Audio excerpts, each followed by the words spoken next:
sing niki koyo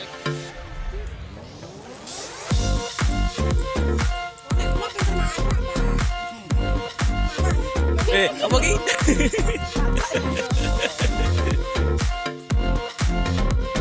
Assalamualaikum warahmatullahi wabarakatuh. Waalaikumsalam warahmatullahi wabarakatuh. Salam sejahtera buat kita semua. Special edition healing. Healing je. Nah, yang jelas kita sedang ada di lahan salah satu kepala desa yang ada di Kecamatan Kenduruan, Tuban paling barat. Bersebelahan dengan Blora. Jadi kedatangan saya ke sini itu ada undangan dari Pak Kades dan nanti talent kita ini edisi spesial ini. Talent kita langsung Pak Kades. Biarkan Pak Kades menjelaskan tujuan kedepannya mengundang Gusman ke sini itu apa. Dan nanti ada sesi tanya jawab. Apapun yang akan ditanyakan akan kita jawab. Usahakan kagem jenengan-jenengan tanya yang sekiranya Gusman Bojonegoro tidak bisa menjawab. Langsung kita serahkan ke Pak Kadesnya. Nanti biar dijelaskan ini Sri Kandi ini siapanya Pak Kades. Monggo memperkenalkan diri dari desa mana, monggo Pak Kades. Niki. Terima kasih Mas Gusman beserta kru. Assalamualaikum warahmatullahi wabarakatuh. Waalaikumsalam warahmatullahi wabarakatuh. Kami ucapkan selamat datang Mas Gusman beserta Mas Ucup dan owner Mas Hendi Tajuk GY di desa kami, Desa Soko Grenjeng, Kecamatan Kenduruan, Kabupaten Tuban. Dengan maksud dan tujuan, tapi sebelumnya saya perkenalkan diri dulu Mas Gusman ya. Kali perangkat ya. Yang pertama saya memperkenalkan diri. Nama saya Kasian, Kasyian Mas Gusman ya. Siap. Ya betulan saya menjabat sebagai Kepala Desa Soko Grenjeng, Kecamatan Kenduruan, Kabupaten Tuban. Dan di samping saya ini teman saya, ya, Bu Inggi, dan ini beserta perangkat-perangkat. Jadi perangkat saya banyak Sri Kandi, jadi memang saya ajak ke sawah yang pakai apa itu? Capil buyuk ya. Itu Bu Sulistari. Jabatannya kasih pemerintahan, tapi kalau di Kecamatan Bangilan, di Polsek Bangilan, Buaka, Mas Gusman. Buaka perlu dimengerti. Terus ini yang imut-imut kecil ini Bu Kadus, Bu Siti Muntamah, Bu Kadus. Masih sendiri Mas Ucup. Terus itu Mbak Siti Zulaika. Ya, Mbak Siti Zulaika itu bendara. Terus yang sana itu Bu Sekdes, di belakang Pak Wo. Jadi oh ini Pak Wo, juga Pak Wo ini Mas Gusman, Pak Wo Ardi ya. Jadi kami sengaja mengundang Mas Gusman untuk ke sini berbagi ilmu tentang bawang merah. Tapi tujuan saya dengan kedatangan Mas Gusman ke desa saya ini bisa memberikan motivasi ke depan untuk warga masyarakat. Tapi untuk kali ini saya tekankan perangkat saya untuk memulai menanam bawang merah. Nanti ya. Dan semoga bibit tajuk untuk ke depan ini harganya bisa agak standar Mas Gusman. Bisa standar. Jadi ini perlu saya perkenalkan, ini tanaman bawang merah milik saya. Ini di usia 30 HST, tanggal 13 ya. Sekarang tanggal 13 November 2022 okay. Jadi ini akan saya jelaskan biar nanti kalau sudah selesai dikomentari oleh Mas Gusman, diberikan arahan ke depan seperti apa. Ini mulai olah lahan Mas Gusman. Yang pertama kalau saya mengikuti di konten Mas Gusman harus lumpur dinaikkan. Itu wajib hukumnya kan seperti itu. Ini sudah. Terus setelah itu ini pupuk dasarnya saya pakai dolomit, kalsium yang dari Petro itu Mas Gusman. Yang dari Petro itu terus saya tambah Ponska-nya Pak Jokowi. Tapi ini saya kasih 50 kilo. Ini benih 4 kuintal, tapi besar-besar benihnya Mas Gusman ini kemarin. Ini benih lokal. Jadi benih lokal Desa Sukong Grenjeng. Terus kemarin pupuk susulan pertama di usia 13 hari saya pupuk pakai Ponska Plus dan NPK Mutiara. Sejumlah 75 kilo. Terus begitu selanjutnya susulan kedua di usia 23 itu saya pupuk juga sama 75 kilo. Nanti ini rencana saya tutup di usia 35 Mas Gusman. Jadi sementara itu moga-moga dengan kehadiran Mas Gusman di Desa Sukong Grenjeng ini bisa memberikan manfaat dan memberikan keberkahan buat warga masyarakat Desa Sukong Grenjeng. Dan maksud dan tujuan saya, kita ingin tanam bawang merah biar tidak monoton tanam jagung, tanam padi. Pengen saya masyarakat ini agak maju Mas Gusman. Kalau sekarang enggak bertani pun enggak maju, wah ketinggalan zaman kan itu. Saya yakin kalau tanam bawang merah ini tidak menguntungkan, otomatis Nganjuk semuanya tidak akan tanam bawang merah. Berarti menguntungkan. Karena apa? Sampai sekarang Nganjuk masih mayoritas tanam bawang merah dan menjadi andalan. Sementara itu Mas Gusman, dari saya kira wassalamualaikum warahmatullahi wabarakatuh. Waalaikumsalam warahmatullahi wabarakatuh.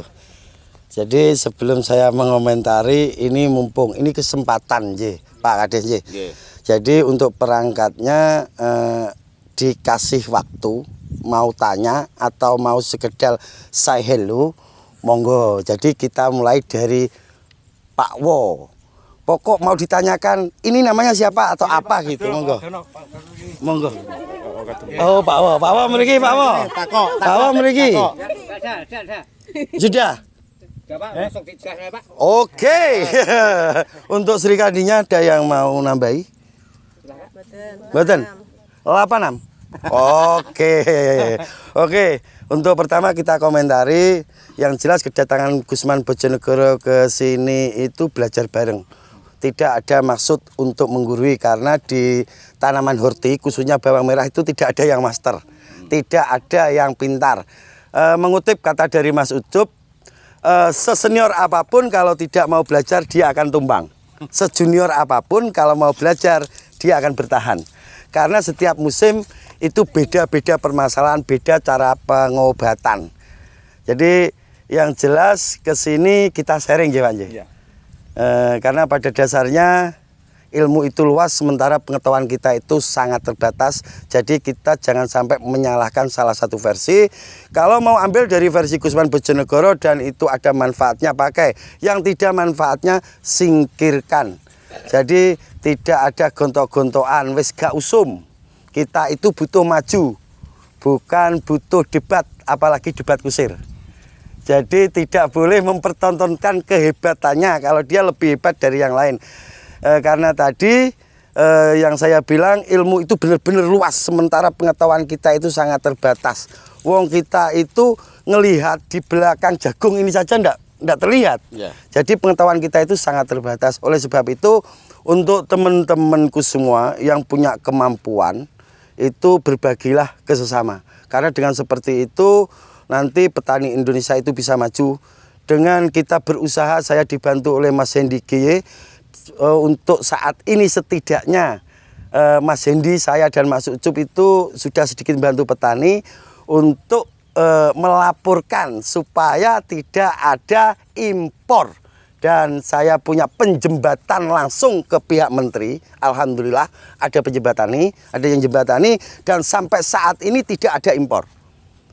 Untuk varietas yang kecil, kalau yang besar itu apa Mas Bombay itu bisa masuk. Itu legal. Kalau ada yang ke sini onion red yang kecil itu berarti ilegal. Kalaupun masih ada itu hanya oknum 1-2. Dari pemerintah sendiri tidak ada yang namanya impor. Itu sudah saya jelaskan kemarin dan beliau yang membantu Gusman itu bukan orang sembarangan, tidak bisa disentuh oleh orang biasa, Bos ya.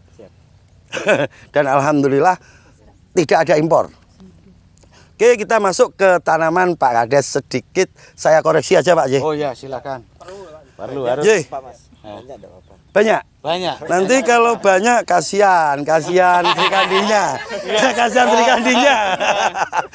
Yang jelas kalau bedengan sudah memenuhi syarat itu satu, yang kedua benihnya itu menurut saya benihnya Kurang gimana ya? kualitas. Kurang kualitas. Nggak jelas keturunannya. Nggak jelas. Jadi kalau nggak jelas keturunannya ke depannya yo selalu tidak jelas karena ini lokal. Cuman saya tahu ini masih keluarga besar apa Bos? Bima. Ini masih keluarga besar. Tiba cicite mbah, tiba canggahe gak paham. Pokok keluarga besar Bima. Terus tanamannya Pak Kepala Desa ini menurut saya kalau sekelas Pak Kepala Desa punya tanaman seperti ini itu masuk kategori di bawah standar. Maaf aja. Ya, nggak apa-apa Mas Gusman. Masih di bawah standar. Umur 30. 30. Umur 30. Ini masih di bawah standar banget menurut Gusman. Biar kedepannya biar jadi pembelajaran. Dan untuk hal yang lainnya ini indikasi ada jamur. Nanti itu ada daun yang kuning-kuning itu turun, itu masuk jamur. Nanti dan itu akan cepat menular. Karena pada dasarnya jamur yang menular itu cukup lewat daun, dari daun satu ke daun satunya itu akan menular. Dan itu penularannya lebih cepat dari hembusan nafas kita. Jadi hati-hati untuk Sri Kandi hati-hati. Aku nek nyawang rono gak iso jelasno otomatis. Makanya aku gak nyawang rono, Bos. Nyawangku rene ae. Jadi yang jelas untuk bedengan sedikit agak kelebaran. Betul. Standarnya bedengan itu 1,2. Kalau ini lebih dari 1,2. Tapi tidak apa-apa karena terbantu oleh got yang sangat dalam. Got minimal itu 70 cm. Ini kemungkinan besar lebih dari 70 cm. Terus ukuran antara akar tanaman bukan bedengan ya Pak. Di sini saya jelaskan. Akar tanaman itu dengan air minimal 30 cm. Kalau kurang dari itu untuk musim hujan itu akan rentan terkena jamur. Jadi untuk pemupukannya saya koreksi sedikit. Itu Ponska itu juga NPK. Iya. Ponska Plus. Ponska Plus niku kan NPK. Terus NPK niku kandungannya nggih NPK. Pertanyaan kula king napa niku kok dimik? Napa gadahe namung niku mboten gadah lintune? Iki nduk ngenyek sithik iki. Ya, betul Mas Gusman. Untuk di sini itu memang adanya itu NPK itu. Ponska Plus di toko pertanian Ponska Plus sama NPK Mutiara atau NPK 1616 itu Pak Tani itu ada seperti itu. Ini rencana saya pupuk ketiga kan pakai Kamas biar nggak mengandung N-nya itu, tapi entah ada apa tidak ini nanti. Oke. Kalau tidak ada kita kirim langsung dari Bojonegoro spesial buat Pak Kepala Desa. Maksud saya gini, kalau NPK itu cenderung reaksinya itu pelan, sementara Ponska itu agak cepat. Jadi kalau dipadukan menurut saya pribadi kurang cocok. Kalau NPK saja, NPK Mutiara. Kalau Ponska Plus saja.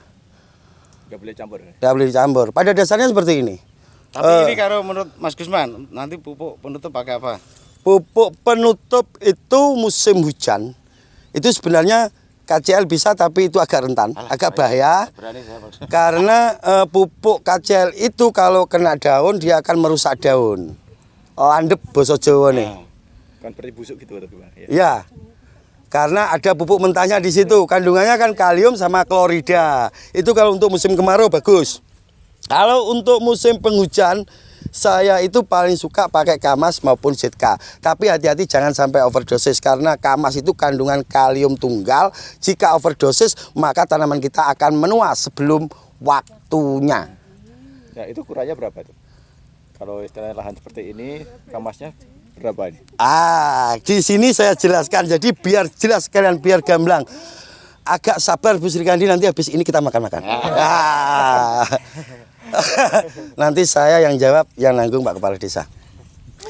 Jadi untuk penjelasannya, tanaman itu butuh N, P, dan K, butuh pupuk makro. Pupuk makro itu NPK. Dan untuk ukurannya itu 1 kilo benih 1 kilo pupuk. Jadi 1 kilo benih 1 kilo pupuk itu NPK-nya itu loh. Kalau kita tanam 1 kintal, persiapkan pupuk NPK ini 1 kintal. Cuman cara aplikasinya itu beda-beda. Pada dasarnya tanaman itu butuh pupuk seimbang. NPK 16-16 ya. Tapi untuk aplikasinya karena ada masa vegetatif, masa generatif dan masa pengumbian, itu untuk pertumbuhannya kita tinggikan N-nya dulu. Tapi nanti tetap hasil akhirnya sama.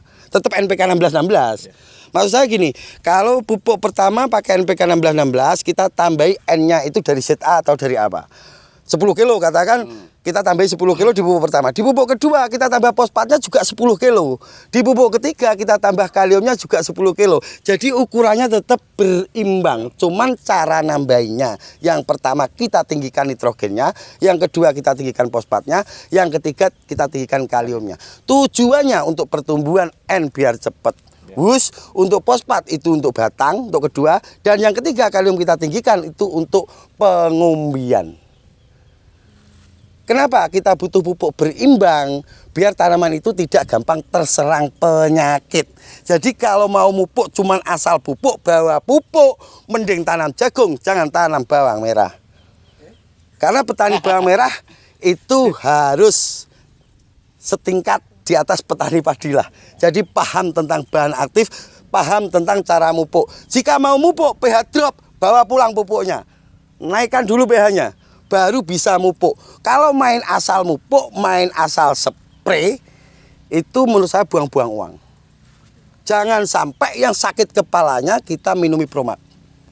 Percuma. Jadi petani itu harus paham. Ini baru dasar-dasarnya yang saya kasih tahu. Nanti di selanjutnya akan saya pahamkan lebih jauh lagi. Karena kalau kita ulas hari ini, saya rasa nanti tidak bisa masuk semua.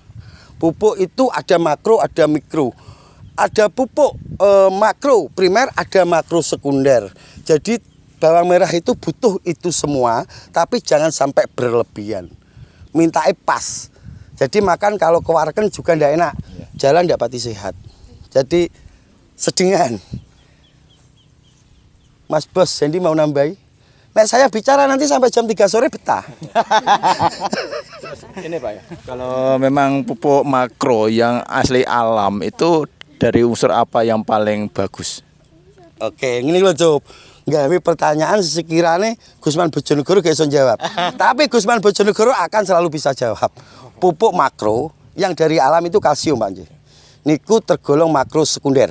Nah, niku beda malih. Yang makro primer niku napa Nji? N, P, dan K niku. Kalau kalsium niku masuk makro sekunder, pembantu. Jadi membantu dia. Sementara lahan kita itu bisa kelebihan kalsium, bisa kelebihan fosfat, bisa kelebihan nitrogen, bisa kelebihan zat besi, bisa kelebihan mikro. Jadi nanti kita bisa lihat.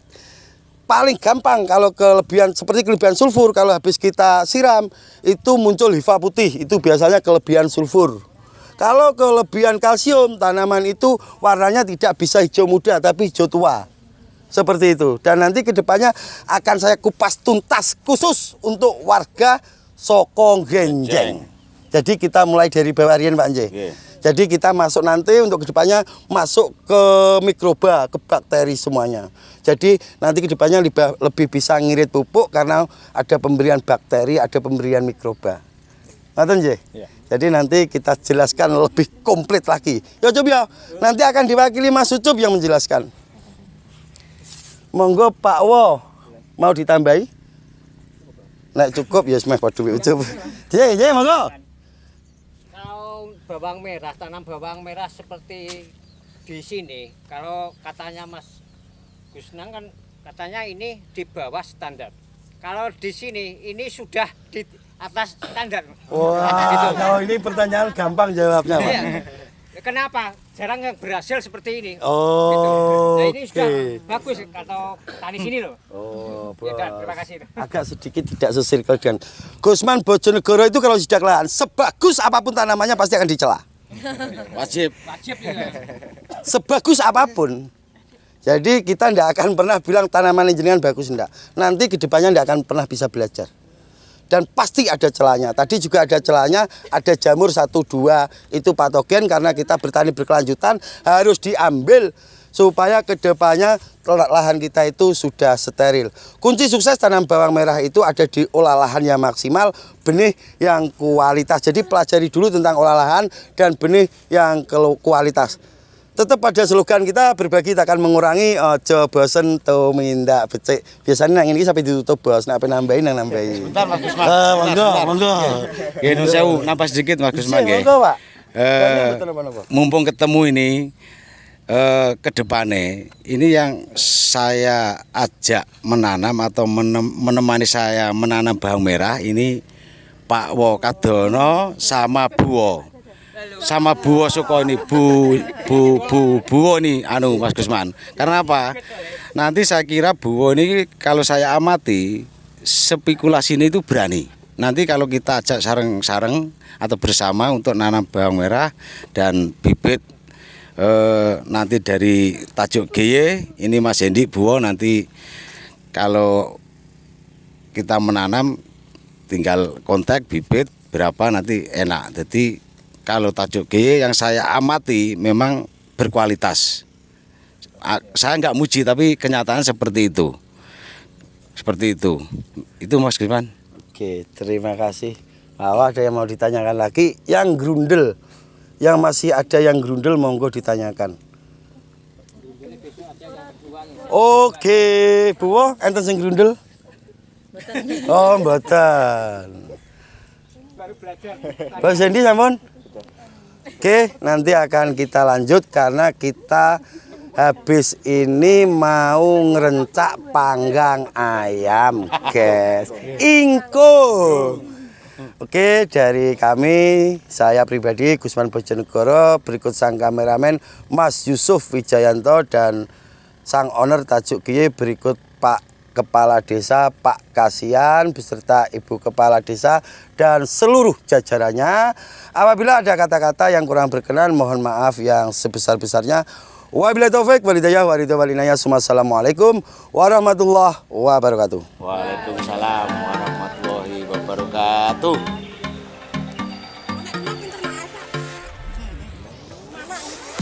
Apa ki?